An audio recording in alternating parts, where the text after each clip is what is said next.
પણ ગત અવસર આવે નહીં. ઈશ્વરભાઈ ધોળકિયા એમને જે વાત કરી એ એમની નજરે દેખેલી અને હૃદયથી અનુભવેલી આ વાત અને એમના ઉદ્ગારો હતા. એમને પણ એકવાર જોરદાર તાલીઓના નાદથી વધાવીએ.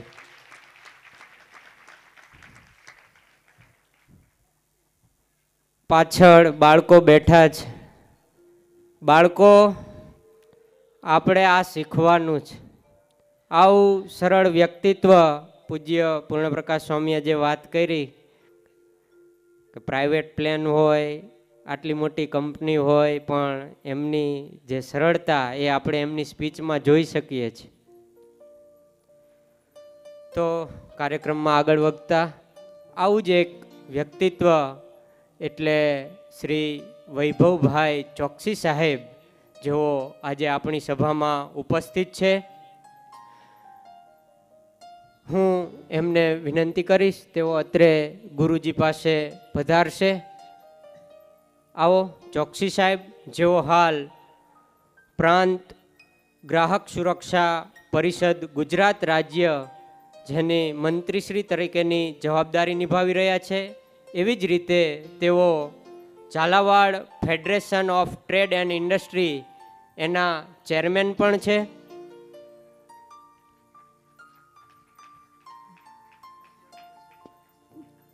રૂપાળા ઘનશ્યામ મહારાજની મૂર્તિ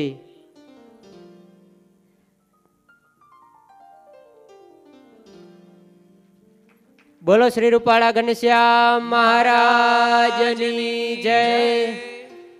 તેઓ JMECH પ્રોજેક્ટ્સ કન્સલ્ટન્સી સર્વિસ એના ફાઉન્ડર અને CEO છે.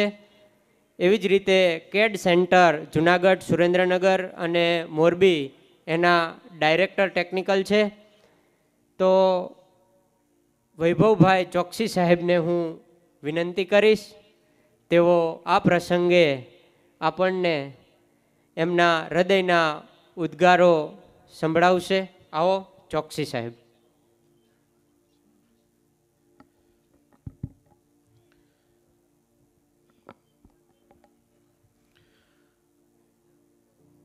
રૂપાળા શ્રી ઘનશ્યામ મહારાજની જય.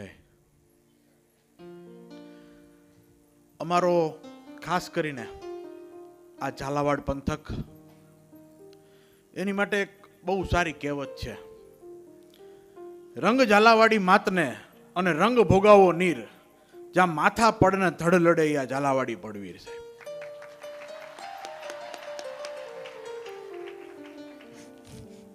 અહીંયા મારા પૂર્વ વક્તા ઈશ્વરભાઈએ એક સારા બિઝનેસમેન છે. હું પણ being part of the politics, Choksi group of companies અમારો બિઝનેસ છે. બિઝનેસમેન, પોલિટિશિયન્સ પોતાના ક્ષેત્રની અંદર એક તાર્કિક અને બુદ્ધિમત્તાવાળા લોકોને પ્રભાવિત કરવાને એમાં કોઈ ખોટી વાત કે ખોટા, જે મારા પૂર્વ વક્તાએ વાત કરી કે ચમત્કાર, આ વસ્તુથી તમે પ્રભાવિત ન કરી શકો. હું મારી પોતાની સાથેનો એક અનુભવ શેર કરું. 2022ની ચૂંટણી માન્ય પ્રકાશભાઈ વરમોરા જ્યારે અહીંયાથી આ સીટ ઉપરથી લડતા હતા, ત્યારે મારું અહીંયા રાજકીય પ્રવાસ અનુસંધાન એમનું જ્યારે ફોર્મ ભરવાનું હતું ત્યારે મારે આવવાનું થયું. બાજુમાં જ પ્રાંત ઓફિસ, ત્યાંથી ફોર્મ ભરવાની પ્રક્રિયા પૂર્ણ થઈ. મારી સાથે મારા મિત્ર અમિતભાઈ હતા ને એમને મેં ફોન કર્યો. મેં કીધું આપ ક્યાં છો? એટલે એમને મને કીધું કે હું અહીંયા સંસ્કાર ધામમાં છું, તમે આવો આપણે મળીએ. મારું આ દિવ્ય ભૂમિમાં એ વખતે સૌથી પહેલી વાર આવવાનું થયું. અને એ વખતે આવવાનું થયું ત્યારે પૂજ્ય રામસ્વામી પોતાની દિનચર્યામાં હોય, મારે મળવાનું નહોતું થયું. પણ આ જગ્યાના એક દિવ્ય વાઇબ્રેશન એ ક્યાંક ને ક્યાંક મને સ્પર્શી ગયા. એ આધ્યાત્મનું એ જે તપ, આ સંતો મંતોનું જે તપ પડ્યું છે ને, એ મને સ્પર્શી ગયું. એના વાઇબ્રેશનને મેં ફીલ કર્યા. થોડાક સમય પછી, 6-7 મહિના પછી મારે અનાયાસે મારો કચ્છમાં પ્રવાસ મારે નીકળવાનું થયું.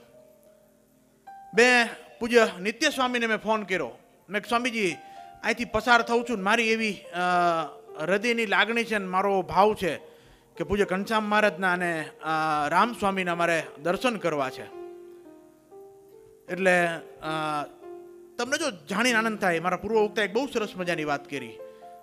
અમે સામાજિક જીવન ને જાહેર જીવન જીવતા હોય, ઘણા બધા સંતો મહંતોને દિવ્ય પુરુષોને મળવાનું થતું હોય, પણ તમને જાણીને આનંદ થશે, મારો નીકળવાનો સમય છે એ 2 વાગ્યાનો સમય હતો. અને આપને ખ્યાલ હોય કે પૂજ્ય મોટા સંતો સવારે 5 વાગ્યાથી એમની દિનચર્યા કે સવારે બ્રહ્મ મુહૂર્તમાંથી એમની દિનચર્યા ચાલુ થઈ જતી હોય અને બપોરે 11:30 12 ઘનશ્યામ મહારાજનો થાળ પતે, બધી એમની ક્રિયાઓ સંપૂર્ણ થાય એટલે આરામમાં જતા હોય.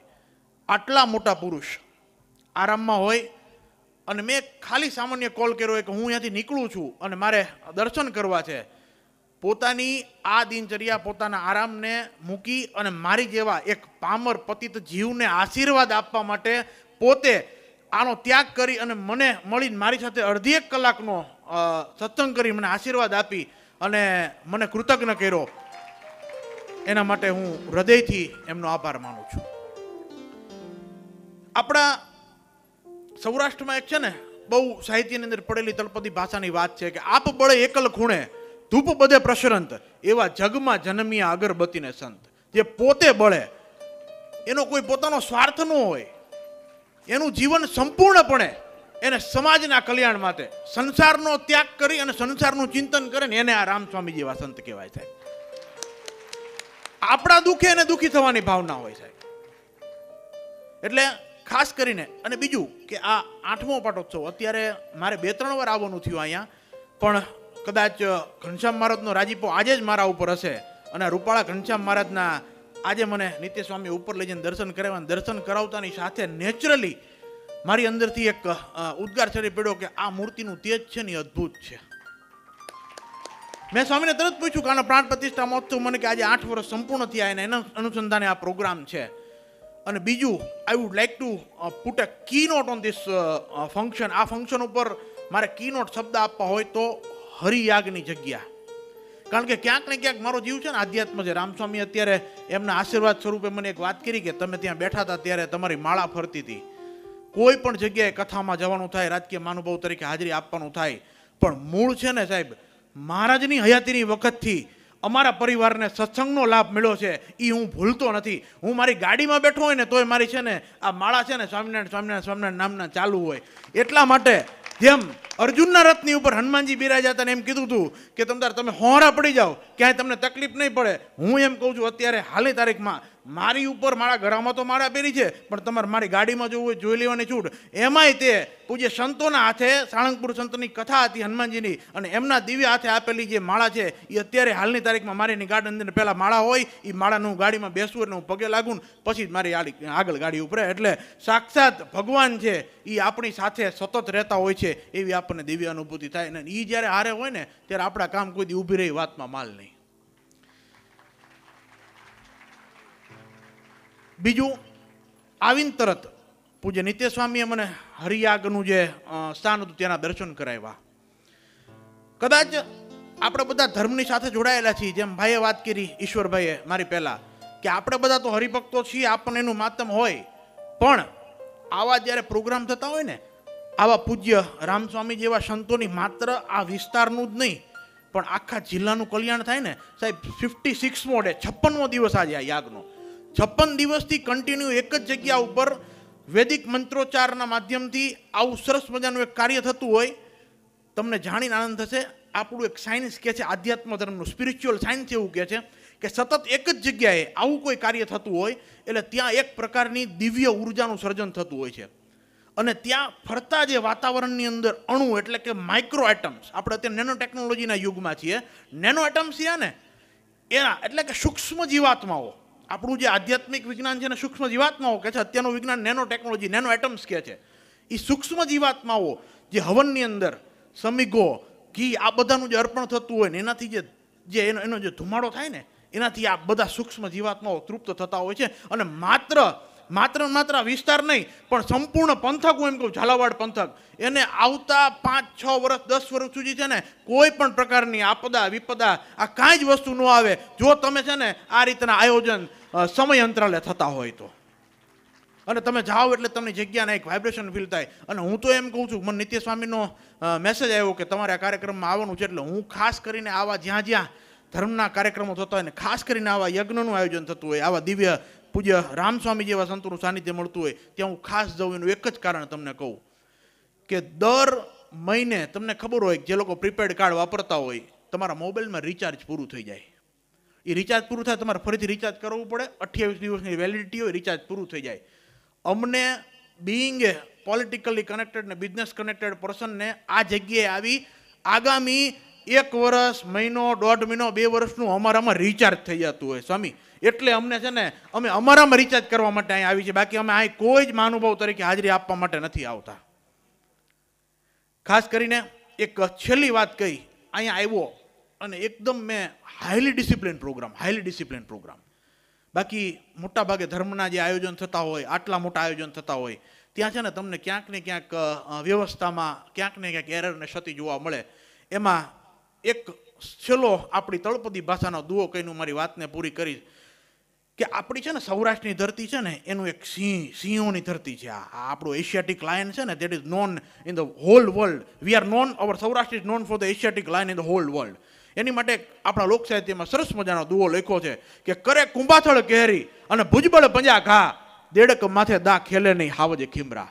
સિંહ છે ને ગમે એટલો ભૂખ્યો થયો હોય સાહેબ, 8-8 દિનની માથે એલિયું મંડાણી હોય, 8 દિવસથી ને જમવાનું ન મળ્યું હોય, એને ખબર છે કે હું સિંહ છું, મારું વિઝન, મારું લક્ષ્ય, મારો ગોલ છે ને એ કોઈ નાનો ન હોય. ફરતા 4-5 દેડકા માટા મારતો ને એમ ન થાય કે આની પર પંજો મારીને એનો બ્રેકફાસ્ટ કરી લઉં, મારું અત્યારે થોડીક વાર ટેમ્પરરી મારું હાલું જાય છે. એને ખબર હોય કે સિંહનો પંજો છે ને હાથીના કુંભાથળ ઉપર જ શોભે, હું હાથીનો શિકાર કરતા સારું લાગુ. એમ આ બધા જે લોકો અહીંયા સ્વયંસેવકો, કાર્યકરો જ્યાં જોડાણા છે અને પૂજ્ય રામસ્વામીના માર્ગદર્શનની અંદર આ સરસ મજાનો હાઈલી ડિસિપ્લિન કાર્યક્રમ છે ને એમને ખબર છે કે આપણે કોના બાના ઉપર બેઠા છીએ, આપણને કોની કંઠી છે, આપણને કોની માળા છે. અને આ ઘનશ્યામ મહારાજની દિવ્ય ચેતના અને એના સાનિધ્યમાં રામસ્વામીના સાનિધ્યમાં છીએ.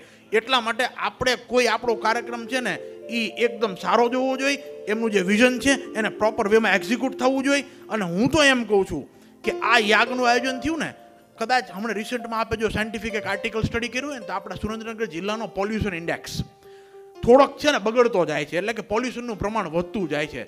હું ચોક્કસપણે એમ કહીશ કે આ યજ્ઞ થયા પછી તમારે જો સાયન્ટિફિકલી આ હવાનું મેઝરમેન્ટ લેવું હોય ને તો પોલ્યુશન ઇન્ડેક્સ છે ને કમ્પેરેટિવલી ડાઉન થઈ ગયો હશે. I can challenge with the proven fact of the science.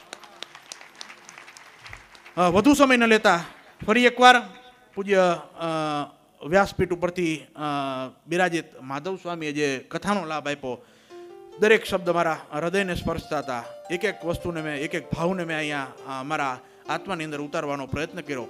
અને ફરી એકવાર અહીં તમામ ઉપસ્થિત સંતો મંતોને હું મારા જય સ્વામિનારાયણ કહું છું. અને પૂજ્ય રામસ્વામીના આવા નવા આશીર્વાદ મારી ઉપર બનેલા રહે અને રૂપાળા ઘનશ્યામ મહારાજના સતત દિવ્ય આશીર્વાદનો પ્રવાહ મારી ઉપર રહે. અને આપ સૌ હરિભક્તોને ફરીથી એકવાર મારા જય સ્વામિનારાયણ. ये धन गुरु दाता मारा, धन गुरु देवा रे, धन गुरु दाता मारा, धन गुरु देवा रे. गुरुजी ये शब्द એ સુણાવ્યો, ગુરુજીનો મહિમા હું તો પલ પલ વખાણું રે. ગુરુજીનો મહિમા હું તો પલ પલ વખાણું રે. પંડનારે પાપ સગડા જાય રે.